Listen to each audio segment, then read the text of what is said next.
Welcome to It Starts at Vegas, the podcast where holistic health meets modern living. I'm Emily, your guide to unlocking the power of the vagus nerve, which is your body's ultimate key to calm, connection, and overall well being. Together, we'll explore simple ways to nourish your mind and body with natural remedies, actionable tips, and empowering stories. Whether you're here to reduce stress, restore balance, or take charge of your health, you're in the right place. Because wellness doesn't just happen, it starts at Vegas. Let's dive in. Did you know that you have the power to be an influencer?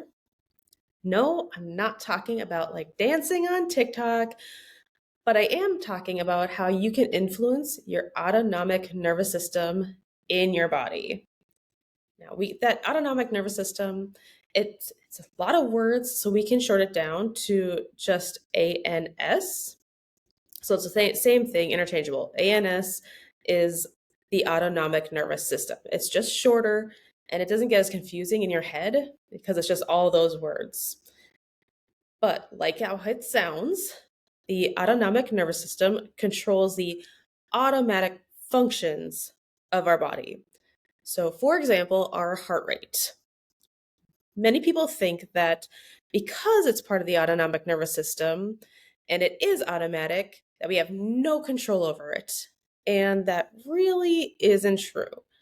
It isn't. We can't, well, it isn't, it isn't. We can't control it, but we can influence it.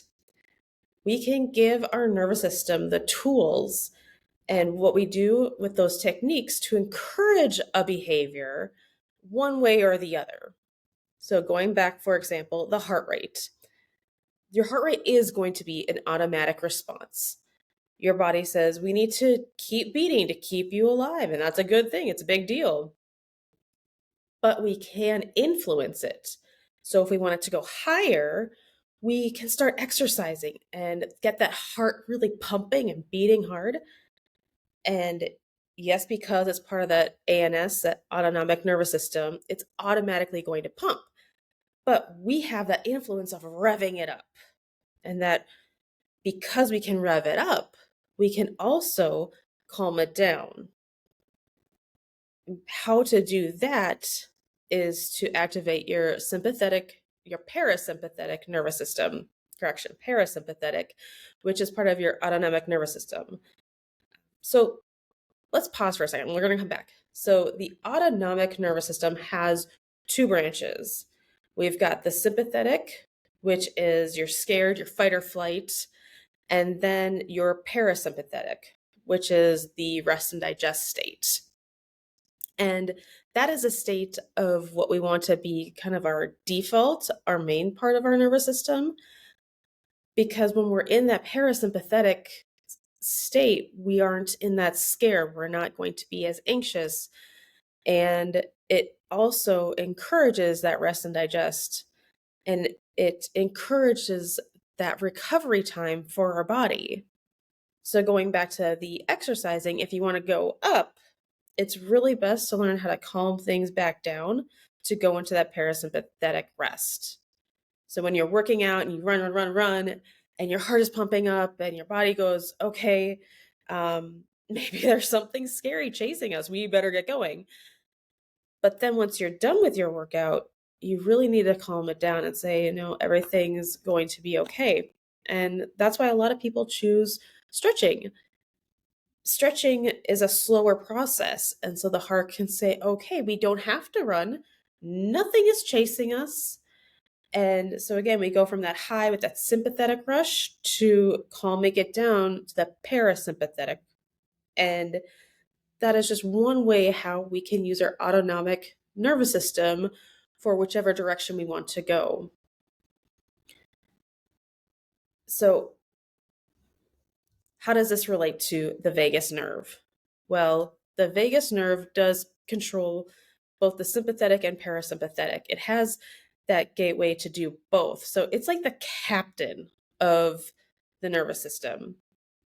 It helps us create that calm and balance in our life. And its role is to help create that calm so that we don't feel that anxious and anxiety. It's to help create more balance in our life. So to influence the autonomic nervous system, that vagus nerve just needs to be more flexible and toned. So let's say you're in a state of high anxiety and you just can't get your mind to slow down. It's just overwhelming you.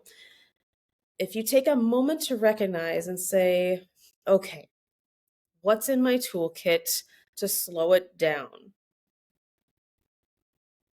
One of those things that you can really do just to slow it down is just a quick doodle of anything. Just get out a piece of paper and start doing some squiggly lines, and then draw some more squiggly lines and adjust it. And that wave kind of helps settle your brain down. It can slow things down so that you can start thinking clearer. That's just one way to do it. But when you physically write something, your brain takes more energy to do that. And because we're not just like writing down a whole bunch of words, it can just do it smoother. So it doesn't have to worry about, was that in the right form? Did we write that sentence correctly? But drawing, again, just something, a doodle, just lines. It's just smooth. It calms it down. Let's talk about some more additional things that we can do. So when that sympathetic nervous system is activated and we're in that fight or flight scared mode, automatically, because it's part of that autonomic nervous system, it's going to increase our heart rate, like we talked about when we were talking about exercising. And that's a good thing, because when the heart rate's up, that it allows our heart to do the things. If, for example, we were being chased, it needs to do that. But we also need just to figure out, how long should that happen? Because some stress, as silly as it sounds, having some stress in our lives is a good thing. We don't want to ignore one or the other. We do want to have our body to have the capability to run away or fight or something to that matter. So it's a good that your body can do both. But what it's going to do is when it's in that sympathetic state, it's going to put a pause on digestion. And it says, we're going to take a break because something else is needed, more important. And sometimes it's just your body's way of saying, hey, we got to figure out, we only have so much to do. We only have so much energy in the day. What's more important?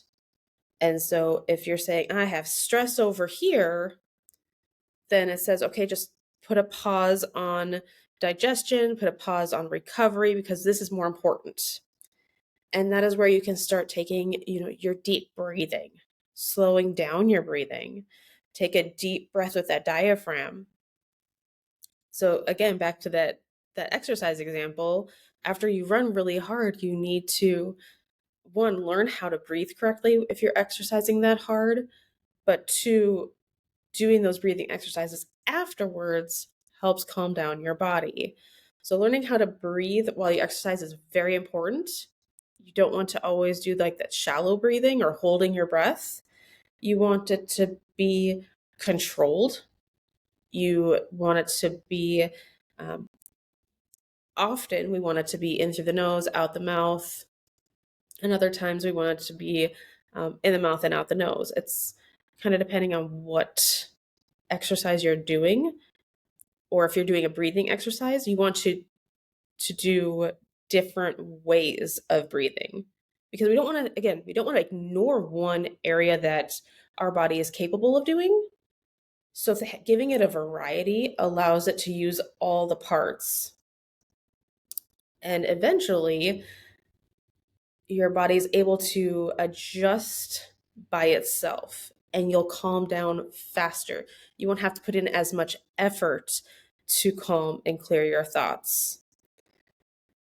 But at the beginning, for many people, they have to craft the art of running, because it can default to that sympathetic, scary nervous system rather quickly. But you can also do the opposite when you get the parasympathetic nervous system goes. It helps slower your heart rate. It allows you to do the deeper breathing because you can slower it. That's your influence. You can take a moment and breathe with your diaphragm. You don't have to breathe with your shoulders. You can do it with your diaphragm. And you're going to get good, big, deep breaths. You're going to use your lungs more. You're going to use the muscles around your rib cage more. And again, just using all those different angles and different parts. And when your body says, okay, we have the time to breathe, now we can digest our food because nothing's attacking us. And we know that it's safe. And because your brain is all about being safe. That's its number one job above anything else. It will trump anything to say, if I don't feel safe, that's going to be the number one thing, survival. And it will tweak and adjust. So if every day you're having that anxiety and stress and that burnout feeling, it's just because your body's saying, hey, we don't feel safe enough to calm down. And that's why for us, exercise is actually trying to exercise in a state of rest. It's training our body and mind to calm down versus pumping it out in the gym. So we don't want to add stress. And again, exercise is good stress typically, but when your body is anxious and stressed and over that chronic state where now it doesn't digest and you can't sleep and your health is starting to deteriorate, that's where we need to actively rest, actively take time during the day to settle things down. So when it feels safe, it says, okay, now it's time to work on other projects in the body. And now we can focus on other ways to keep us alive. But we're in that scared setting. It says, nope, that those things need to be turned off. And the body wants to be able to fix itself. It's supposed to do that. And we are able to bounce back and forth. Again, we just want to have more of that calm feeling than the anxious one. So why wouldn't we want to stay in that rest and digest? Like you think, hey, that's a really good idea. Well, there's a few reasons. You think that would be a great idea, but you have to be alert when you're driving. Driving needs to be alert. You need to be aware of around what's going on around you. Another example is if you're taking care of little ones, you always have to be aware of what's going on. And you need that alarm to go off. You want that alarm to go off. So to say, I never want to get my sympathetic state going, that's not helpful either. Again, the body has that in design for your safety, and it does want to keep us safe. It just doesn't want to overtake our life. So how we affect the autonomic nervous system is really with that vagus nerve. The vagus nerve, it's such a cool nerve because it's one of the nerves that we do have an influence, and it's the longest cranial nerve, and it's connected to organs like our stomach, the liver, intestines, the gallbladder. So, for example, when you say you've got a bad feeling in your stomach, that's because there probably is. It's making that mind-body connection because your stomach goes, ooh, that's a bad feeling. I have a bad feeling about this. And there's that connection between the gut and the brain. And the vagus nerve is that in between saying, I'm not so sure. I'm trying to relay this communication, whether it's the brain or the stomach. One of them saying, hey, we're trying to figure this out. And so the brain goes, do we have time to digest this food right now? Or should we be freaking out? And that's where the vagus nerve is where we can influence it because it's responsible for calming down the body and activating the two different systems between the fight or flight and the rest and digest. It has the capability to figure out which one needs to be the main player of the game. Like I said, it's kind of like that captain or coach. But when we have that chronic stress, the default turns into the sympathetic where we're always scared. And we know that the stomach pains happen and we're constipated, or we can't think clearly because the body is saying, we're not sure about this situation. Let's keep us focused on being aware of what's around us.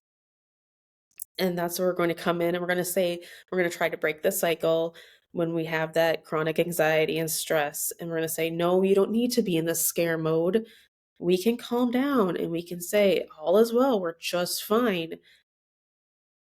So having the high vagal tone is associated with better emotional and physical health because there's that mind-body connection, and it says, hey, we're all is well here. When we have those good vagus nerve exercises, whether it's humming or singing or doing that vagus nerve reset that I made the video for that's in the show notes, all of those things help make your vagus nerve flexible, and it influences all those things in the body, which you think, how can one nerve do that? And it's just amazing that it connects all of them. It connects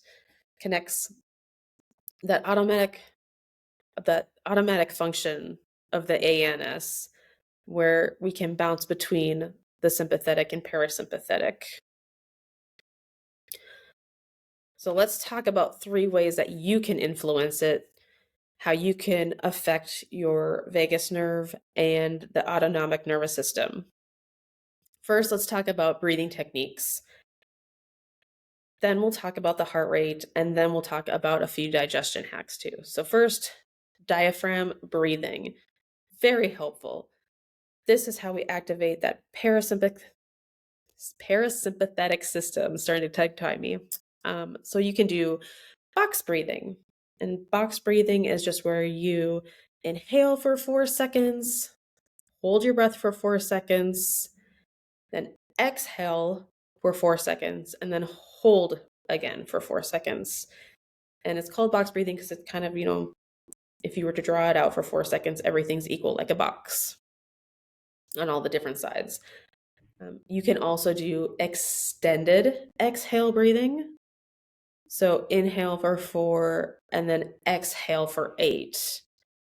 That slowing of the breath tells our body nothing's coming after us, we're okay. And let's pretend you don't have a lot of time or you can't think of it on the fly. Just take 2 short inhale breaths, really fast, snap, quick ones, and then a long out. So 2 quick in, 1 out. Then there's how to regulate the heart. And I said we can do through exercising. And you can do that through active exercising or actively resting with the breathing. That's a good exercise because breathing will help your heart rate slow down. But if you want to increase it, obviously exercise, but bring it back down. Another idea could be like Tai Chi, and you can be mindful of the moment. That really helps things slow down. Just taking it back a second, look at the situation and determine, am I really being threatened? Most likely not, hopefully not. And then you can tell yourself, no, everything is okay, we're fine. So what would that look like in real life? So, for example, I've got kids, and when they were little, the stress is higher. Sometimes because everything feels like it has to be done like right now, whether they're crying or let's take the example of potty training. Potty training is it's on a time frame, there's a timetable, there's a short window where it works. And when it doesn't, there's accidents happen and you try being so fast and on the spot. But, it doesn't always happen when the way we want it to. And when accidents do happen, it's usually at a higher stressful time, or it creates that stress, or food's cooking, or the dog's barking, or things are just happening all the time and it just like snowballs. And you're just like, oh, this is when it's happening. And you can just feel like your heart goes a little faster. and your breathing probably slows down and you hold your breath. And instead of letting that snowball, take a moment, step back, and think, is this really something I need to worry about? Like, yes, you still have to clean it. You still have to, you know, teach the kiddo when to use the potty. You still have to change the underpants. You still have to clean up if there's urine on the floor. There's things that you have to do, but you have to say, you know what? It's okay. They're still learning. It's a learning process. And, you know, it's not going to be the end of what's going on right now. And if you're able to take a moment and just step back, it will slow things down and you won't feel the pressure. And now that anxiety lifts, and it's okay. It's not as bad as I thought it was. And you don't let all the things add up in your head. You just start looking at what needs to get done and work with it. And so that is one way of example of how to use both the heart rate and breathing kind of at the same time. And then the next one would be laughter. Laughter helps boost your vagal tone and help that vagal nerve be able to bounce back and forth. It helps reduce stress hormone like cortisol. And laughter just keeps that heart like joyful.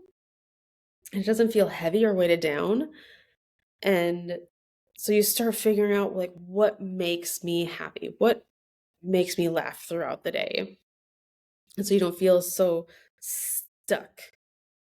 So laughter is an easy thing to do. You just try to find, like, I really like listening to comedians because I don't have to create anything funny. I can just laugh with them. So if that's how you have to end the night, listening to your favorite comedian or having a little fun, you know, board game or tic-tac-toe with somebody that you like, just a lighthearted one that doesn't take a lot of emotion or thoughts, just kick back, relax, and have some laughter. And then at nighttime, you feel happier. And then you go to bed and you're able to sleep easier. And then your body can rejuvenate and recover easier.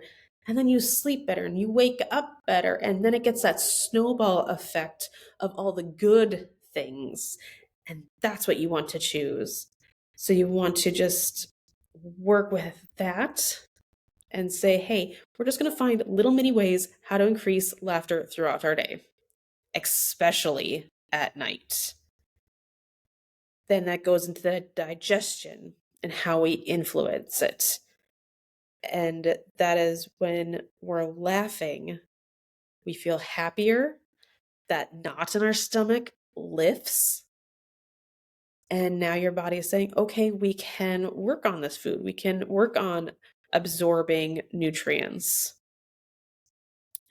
Another one is when you're in the moment of eating, being mindful of what you're eating, how it tastes, just slowing that process it down and eat slower. Because when we eat fast, your brain goes, "Oh no, what's going on? Is there enough food? Do we have enough food? Why am I being rushed? Is somebody going to take my food?" And it starts thinking, and then why are we eating so fast? Is there something that we need to be cautious of around us? And while we eat slower, the brain goes, calm down. Okay, enjoy your meal. Enjoy the conversations you're having with your family or friends or whoever's sitting at the table with you. And that's something that really slows everything down. It helps that vagus nerve. Your body feels better. It doesn't feel like that knot in the gut. And that when you eat a meal, you should eat it with somebody that you like to be around. That helps digestion too. Because when we have that social interaction, that social engagement with other people helps that vagus nerve and helps stimulate that rest and digest and tells your brain all is good here. And it gives you a good reason to go have lunch with a friend. If anything, you need a good excuse, go ahead, find a friend to have a better meal with to help your digestion. So you're not stressed or you're not working through work during a lunchtime or supper time. Or you could give them a call if they're not, nearby. Just anything to help make it a positive mealtime. Because that's the key of helping your nervous system, is to find the little things that help manage the stress and then your health and your overall balance, because it's the little things that add up that make a difference. And remember, just because it's automatic doesn't mean it's beyond our control. I mean, it is to some degree, because your body does want to keep you alive. But again, that's where that influence comes. We can take the vagus nerve, it's a powerful tool to help our autonomic nervous system. So as we wrap up, take a few moments to think about something that will help your day to help get the positive snowball effect to where you get all the benefits of those happy moments. So breathe and do the things that make you happy. Thanks for listening to It Starts at Vegas. If you enjoyed this episode, subscribe so you don't miss what's coming next. And if you're ready to take the next step toward calm, grab my free Vagus Nerve Reset video in the show notes. It's a quick and easy way to start feeling better today. And until next time, remember, wellness starts at Vegas.